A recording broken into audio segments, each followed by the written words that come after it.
this morning we're going to take a reading now, 2 Corinthians chapter 6. We're going to start with the 14th verse. And I ask for your prayers this morning as we were in the study last night. We had two subjects on our heart, and we went to bed planning on preaching on one and woke up this morning with the other one on our heart this morning. So I just ask you to pray for us this morning, that we be able to deliver what God has placed in us. That's what I want to do this morning. Amen. I don't want to deliver what Scott thinks is necessary for this hour. I want to deliver what God has placed here to give to you. Because I think it's very important that God's voice is heard today. I think it's very important that we understand what God wants us to know and to hear, because He's God and I'm not. So this morning, we're going to take a reading out of 2 Corinthians chapter 6. And we're going to start the 14th verse. He says here, "Be ye not unequally yoked together with unbelievers. For what fellowship hath righteousness with unrighteousness? And what communion hath light with darkness? Yeah. And what concord hath Christ with Baal? Or what part hath he that believeth with an infidel, or an unbeliever? And what agreement hath the temple of God with idols? For ye are the temple of the living God. And God hath said, I will dwell in them, and walk in them, and I will be their God, and they shall be my people. Wherefore come out from among them, and be ye separate, saith the Lord. And touch not the unclean things, and I will receive you. And will be a father unto you, and ye shall be my sons and daughters, saith the Lord Almighty." We're going to stop reading right there. The verse we want to use for our main thought here today is the 17th verse. It says, "Wherefore come out from among them, and be ye separate, saith the Lord. And touch not the unclean things, and I will receive you." The thought that we have on our heart this morning is we want to challenge you. Today I issue a challenge to Whiteland Missionary Baptist Church to dare to be different. I want to dare you today to be different, to be set apart, to be separate from the world and all these things. The word dare means to have courage to any purpose, to have strength of mind or hardihood, to undertake anything, to be bold enough, not to be afraid, to venture, to be adventurous. Different means to be distinct, separate, not the same as or unlike. So this morning I challenge you to dare to be different, to be set apart as God has set it up. He said here in the 17th verse, "Wherefore come out from among them, and be ye separate." I want to encourage you today to not be as the world is.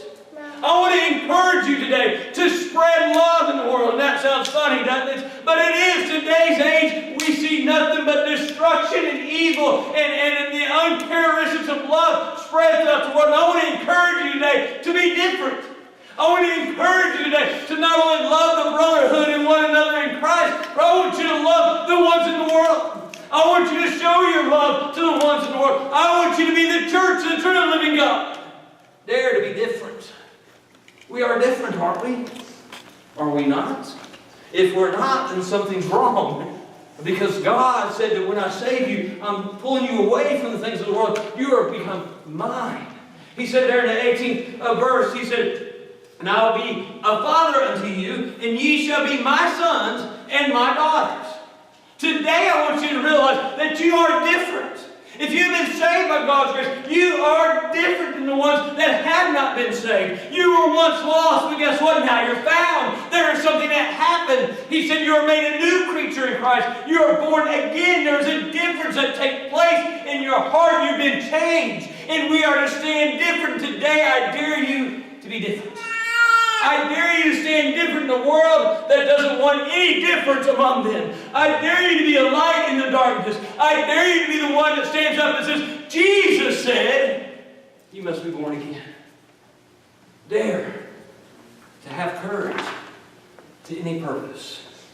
Do we not have a purpose today?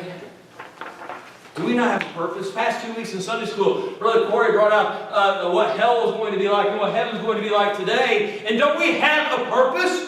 Heaven sounds so splendorous and so wonderful and so beautiful. And yes, I'm going. I hope you are too. But if not, what's the opposite? That is hell. And there are many that need to see that there's something different about what we teach and what we believe in than what it is they see on TV. Yeah. They need to see that there's a difference other than herding a bunch of cattle together and saying you believe and moving on. They need to see a difference in us. Not only inside this building, but outside. I dare you today to be different.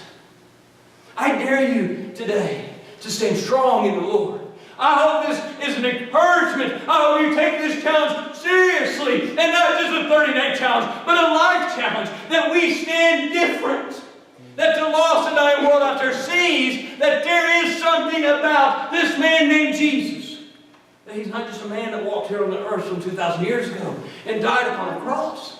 But he can be their Lord and Savior. He can be their I hate to put it this way, but I'm going to their ticket into heaven. That it only takes Him. It's only Him. You know, I'm often thinking, somebody just, well, you all know I'm crazy, but anyways, I'm often thinking of heaven. And I think of getting on a train or on a plane, hey, I have to take your ticket, and your ticket's got to be punched.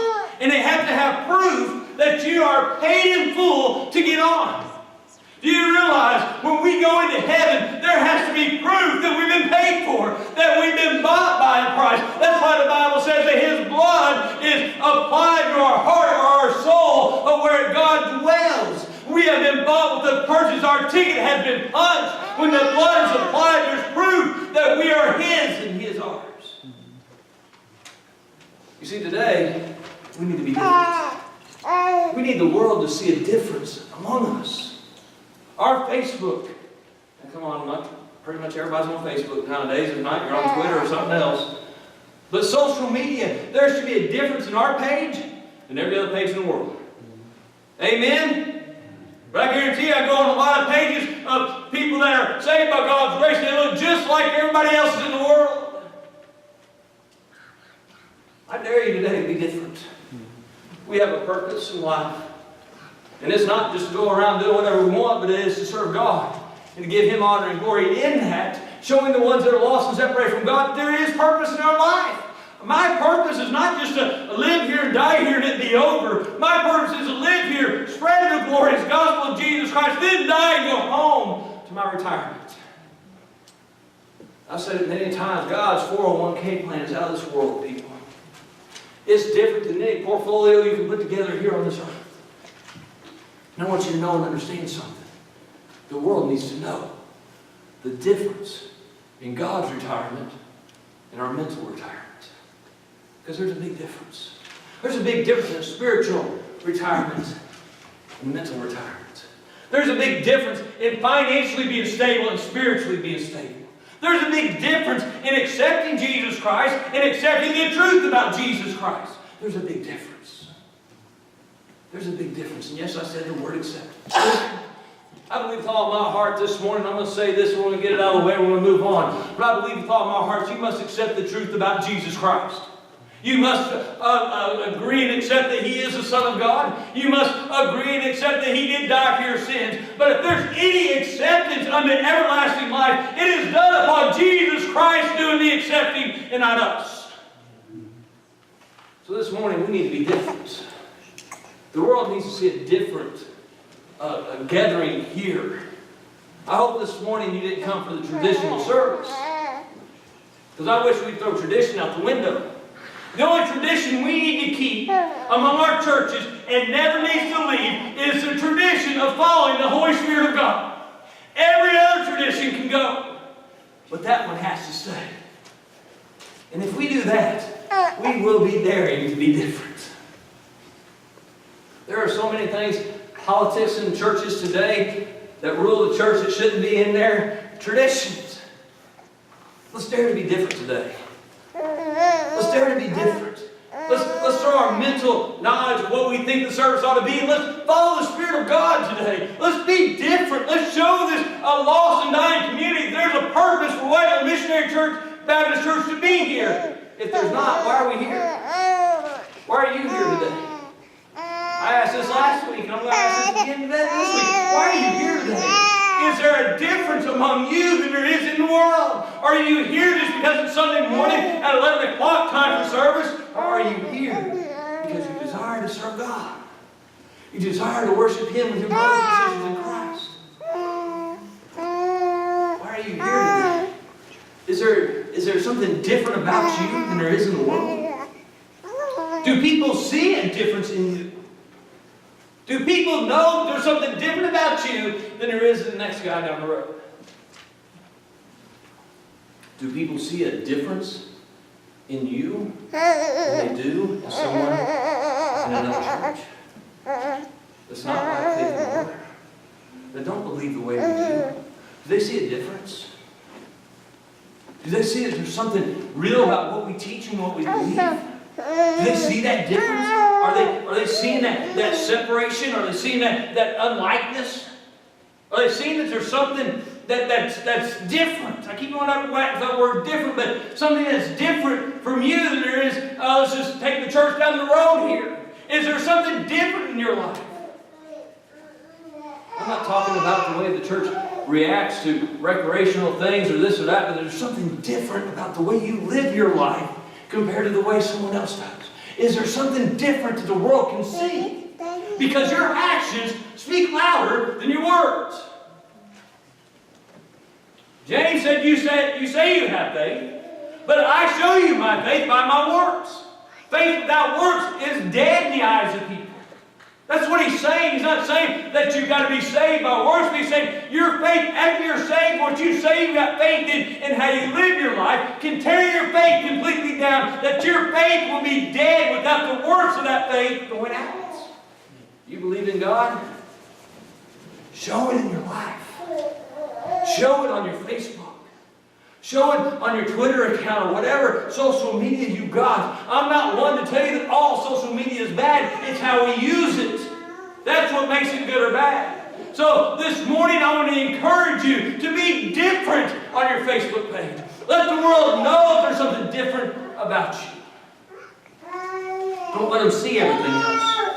Hebrews chapter 11, verse 13 talks about the great chapter of faith. Here talking about all these. It says these all died in faith, not having received the promise, but having seen them afar off, and that they were persuaded of them, and embraced them, and confessed that they were pilgrims, or strangers and pilgrims on this earth. For they that say such things declare plainly they seek a better country. They seen something in them. These people seen something and said that they were pilgrims and strangers here on this earth because they sought after more than just what this world had to offer. They sought after God. They sought after heavenly things. They sought after the divine spiritual things. This morning, are you ready to be different? Are you ready to take a stand? Are you ready for someone to look at your life and say that you're strange? I like when people call me strange. You know why? Because they're seeing something different about me.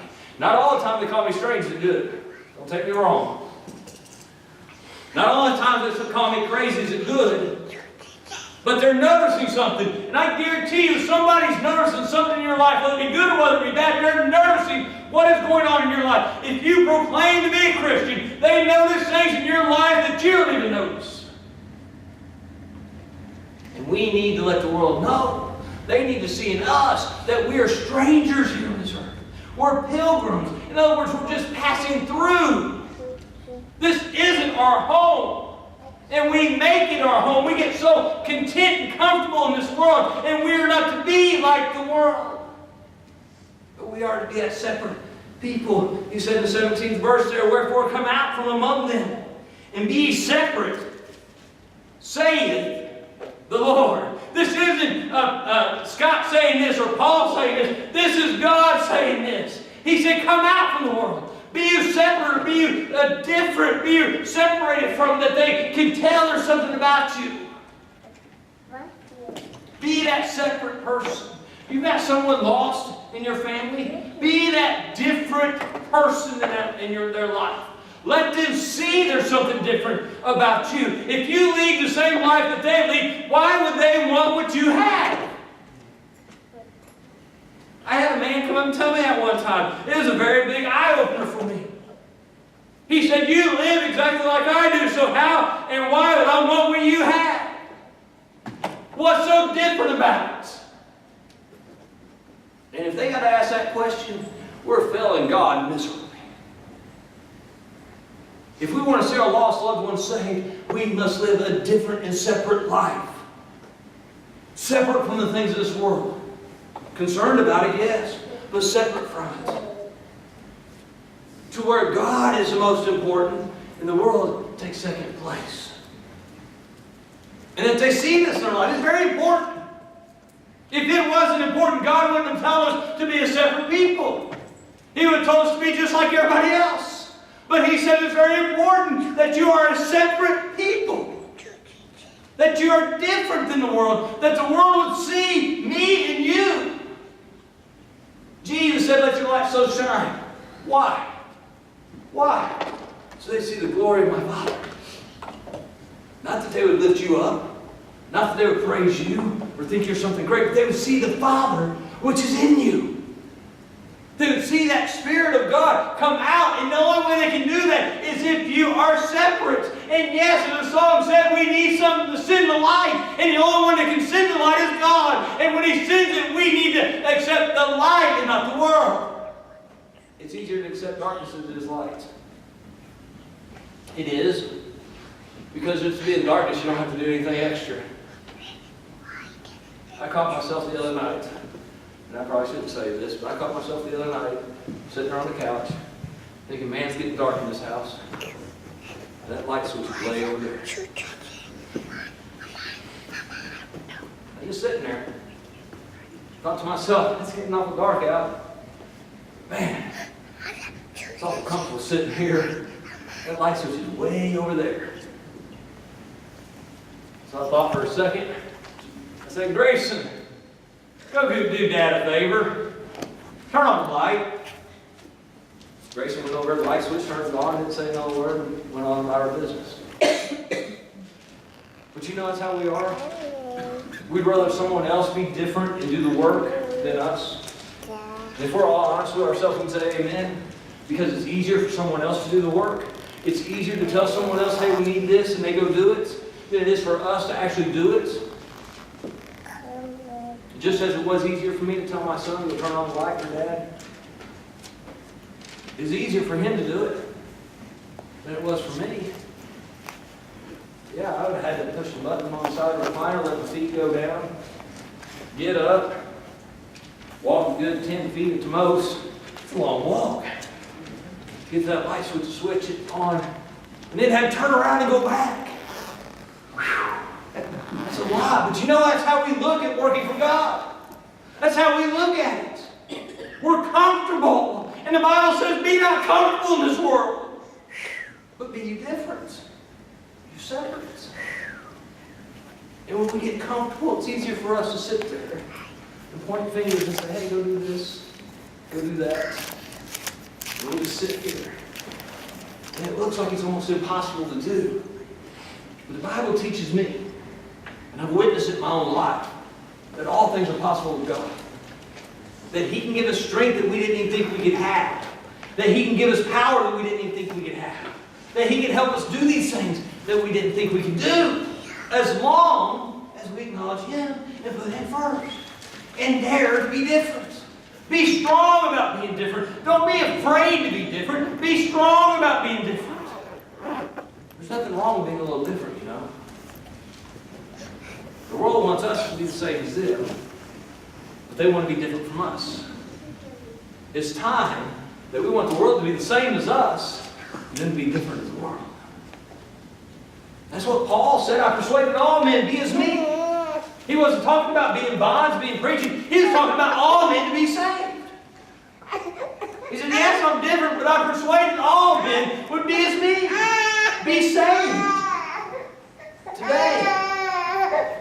Are you worried about being different so much that you want the whole world to be different with you?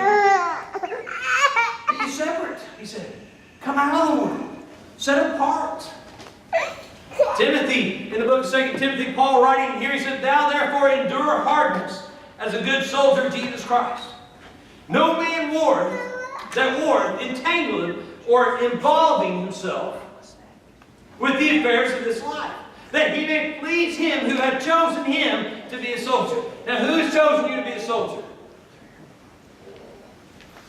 God. Who was it that come knocking on your heart's door, drawing you? It was God. When you were lost and separated from God, and He came and He draws you to the place of repentance, and when He placed that godly heart, He chose you as a soldier. And He said, a good soldier doesn't entangle himself or with the cares of this life. In other words, he's separate, he's different from the things of this world, pleasing the one that chose him. This morning, I hope that we have came here to please God, not us. I know a lot of times we come in and we say, I hope we get a good blessing today. It's not about us. It's about God. And if we please God, and if we bless God, and read the Psalms, we bless God. I don't know how many times the psalmist wrote, "Oh, bless the Lord, oh my soul." We even hear it in songs today. It's about us pleasing and blessing God and bringing honor and glory to His name. And if we do that, yes, we will receive a blessing. Because it is a great thing to sit in heavenly places together. It is a great thing to sit at the table of the Lord. It is a great thing to be in His presence. So yes, when we bless God, He blesses us. Because it's great to be in His presence. If you be in that greatness, there's something that's going to happen. Something that's going to be different. You know, I hope your life isn't different here on Sunday morning than it is out there Monday through Sunday. I hope your life is the same here on Sunday morning than it is the rest of the week out there in the public's eyes. Because they're the ones that need to see the difference among us. The pull away. We're going to try to wrap this up here in just a moment. We're going to read Romans chapter 12. It seems like our thoughts and our hearts have gone to this past few weeks. But I want us to think about it. Because it's very important that we dare to be different. And I don't want you to forget, I'm challenging you today to be different. I'm challenging you. Now, I don't know about you growing up when somebody would challenge me to do something. Right or wrong, I was going to do everything I had in my power to do it. Because I didn't want anybody to say, you failed. So this morning, I'm challenging you to dare to be different. He says in Romans chapter 12, verse 1, he says, I beseech you, I beg you. He says, it's that important that I'm begging you, beseeching you. Now, how important is it? It's very important what he's getting ready to say, isn't it? Trying to get our attention. I beseech you, therefore, brethren, by the mercies of God, that you present your bodies a living sacrifice, holy and acceptable unto God. Now he says, I beseech you by the mercies of God. So Paul's telling you here that you can't do it alone. You can't present your body as a living sacrifice, holy and acceptable unto God by yourself. He said the only way you're going to do this is by the mercies of God. In other words, God having mercy on your life, giving you strength to be able to be different. To be able to present your body as a living sacrifice. And He doesn't mean that you're going to go lay yourself out on an altar and take your life and your blood shed down that altar. But what He's saying is that you're going to be different than the world. Amen. He's saying, I'm daring you to be different. And by the mercy of God, you will have power and purpose in order to do it. And He said, present your body as a living sacrifice. Holy and acceptable to God. This is your reasonable service. And he says, be not conformed or made to resemble to this world, but be ye transformed by the renewing of your mind, that ye may prove what is good and acceptable and perfect will of God. Who are you proving it to? Who are you proving it to? If you've been saved by God's grace, you already know what God's will is. What is God's will? We read in Peter's writing there, we're in the 3rd chapter, I think, of 2 Peter, towards the end of the 9th verse, it's God's will that everyone come to Him in repentance. So we are to go out into this world to live a life that is holy and acceptable to God, that living sacrifice, that separation from the world, that by the transforming and the renewing of our mind, that they might see what the good and perfect will of God is. Amen. And that is for them to come to repentance, to find salvation. And it all comes through and by daring to be different. Stepping out on the edge of the cliff. Leaping out on faith, however you want to put it. It's the world seeing that you trust and obey God. That they might see what you talk about. And the need of repentance in their life is true. How did Paul put it? He said to this, the world, be ye transformed by the renewing of your mind, that ye may prove what is that good and acceptable and perfect will of God. You do this how? By living your life as a living sacrifice, holy and acceptable in God. By His mercies, He gives you strength and courage to do this. What's the definition of dare again? To have courage to any purpose. To have strength of mind. To undertake anything. To be bold enough not to be afraid. To venture. To be adventurous. I'm telling you, serving God is an adventure. We look in our lives for adventure. For adrenaline. Serving God is an adventure. It is. Some people say, well, an adventure is going on a safari or going to this place or that place. But serving God is an adventure. It's exciting. There's excitement on every corner you turn. There's adrenaline rushes everywhere you go. If you live a different life in this world, I'll tell you, your adrenaline's going to rush. Everybody's looking for that adrenaline rush. We all do it from time to time. I keep saying I'm going to go zip lining one of these days. And I might. I told my sister when she got nerve up enough to go skydiving, call me up, we'll go. I'm praying she never gets nerve enough to do it. But we're always looking for that next possible adrenaline rush or next possible excitement in our life. And God has it in His hand. And He's saying, if you live your life as that perfect sacrifice, that living sacrifice, holy and acceptable unto me, I'll give you that excitement you seek. I'll give you that adrenaline you want. I'll give you the things in this life to keep you going. You say, because you're going to find yourself holy and acceptable unto me. The one that has all power and all authority in heaven and earth. The one that holds the keys to heaven and hell and death in His hands. Today, will you stand with me and be different? Will we be different as God's people? Will we be that holy and acceptable unto God type person? Will we give God our reasonable service, which is to live our bodies, our lives as a living sacrifice? By His mercies, by His strength, by His guidance, by the transforming and renewing of our minds, He has made this possible for us to do. He hasn't given us an impossible task. He said, if you do it on your own, it's impossible. That's what Paul was telling them. You can't do it on your own, he said. But by the mercies of God, you can do this.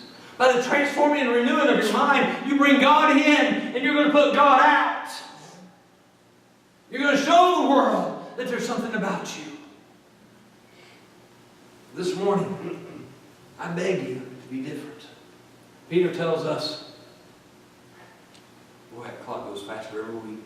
Peter tells us, 1 Peter chapter 2, verse 9, he says, but ye, speaking of you, talks about you. Now I want you to bring this to the year 2016. He's talking about you, but you that are saved by God's grace are a chosen generation, a royal priesthood, a holy nation, a peculiar people. Different, strange, holy, separate. That ye should show forth the praises of whom hath called you out of darkness and into His marvelous light. You're that peculiar people today. I know you guys don't think you get much stranger than me, but you can. And the world can see it. The world needs to see it. They need to see that we're different. That we might be strange because we're strangers here on this earth. You go to a foreign country and you stick out like a sore thumb, don't you? I go to a country with a language I don't know. I'm in trouble. I'll go in there and I'll stick out like a sore thumb trying to find somebody that understands English just a little bit enough to communicate with me so I might be able to find out where something is. You see, we should stick out like a sore thumb in this world. We should. We should be that different. That we're like we're in a foreign country. Because this should be foreign to us. Because heaven's our home. We're just passing through on our way home. You know, we don't do it as much as we used to. We used to travel around from state to state, filling in for pastors here and there, and doing this and that for churches here and there. And we'd go from this state to this state, go through this county, this city to this city, and we just pass right through. You know that's what we're doing here on this earth? We're just passing through. This is not home. This is not even close to home. There's a first heaven and a second heaven before you even get to the third heaven. We're not even close to home, but we're passing through on our way there. We're pilgrims. We're strangers. We're separate. We're a royal priesthood. That doesn't put us up on a pedestal. That means we got more obligation to tell people about Jesus. That doesn't mean just because we're part of that royal priesthood and joint heirs with Christ that people will bow to our feet. No. We show the love and humility towards them. That they would see the love of Christ in us. Today, will you dare to be different? Will you go down the road of the Lord? And I'm not talking about the Roman road. I'm talking about the road of the Lord. He says, straight is the way. Narrow is the gate that leads unto righteousness. Today, will you walk that road with me? Will we put blinders on as we go down the road and put sin aside? And don't say sin doesn't easily beset you, because that's biblical there. 12th chapter of Hebrews tells us to focus upon Christ. Why? Because that sin so easily besets us or pulls us away. So easily. I don't know if you ever paid attention to that verse, but how it said, so easily besets us. So that right there tells me that being different is going to be hard. It's going to be a struggle, isn't it? But the Bible tells me that all things are possible with God. Paul says by the mercies of God. God said here in 2 Corinthians, he said, if you do this, I will be your father unto you, and you shall be my sons and daughters, saith the Lord Almighty. In other words, a father will do anything in his power to help his son or daughter. Guess what? All power is his. So therefore, if a father would do everything in his power to help his children, where's the excuse?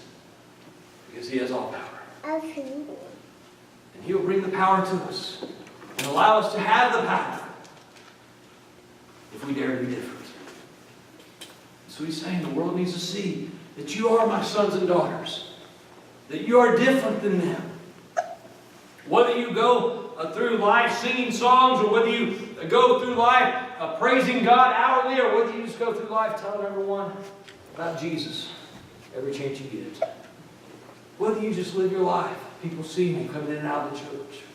Whether you live your life just different from them, when they go to the bars and go cussing on every hand and this and that, if you just push yourself away from that. Well, they just see a difference in you. That's what God's asking for. Whatever that difference is, however they see that difference is a biblical difference. A separation from what the world says is okay and God says is not. That's what God's saying. Be you separate from their thoughts and their desires. Even though you live in a sinful world that so easily pulls you away, remember that by the mercies of God, you can present your body as a holy, living sacrifice. Separate from the world, but united with God.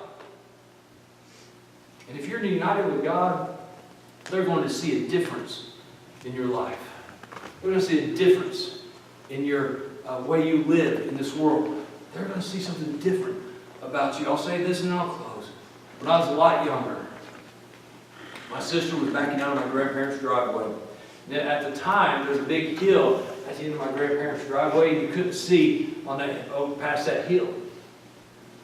So they were backing out of that driveway, and she thought everything was all right. The big dump truck come, and it smacked the rear end of her car. One of my nephews was thrown out of the car. The other one was rushed to the hospital. My best friend was sitting there with me as this is in Kentucky, and I was at home. My parents were down there. I was there at home by myself.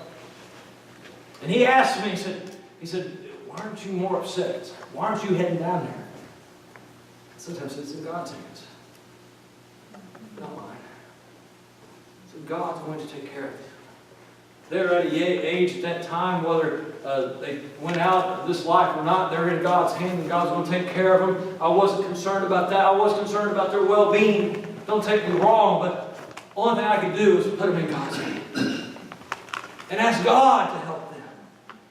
And even to this day, that guy that I hung around with all the time really realizes that day he goes back and says, you remember when Josh and Clayton were in that wreck with your sister and all this happening and you wasn't that concerned about it? I said, Ron, I was concerned about it. I said, God had me in control. There's a difference about how I reacted to that. That He's seen. That's what God is asking for us. For them to see a difference about us. And they'll ask you about that difference. Why are you like this? Why? Thought about that? The Bible says, be ready. Be ready to give an answer for the hope that lieth in you.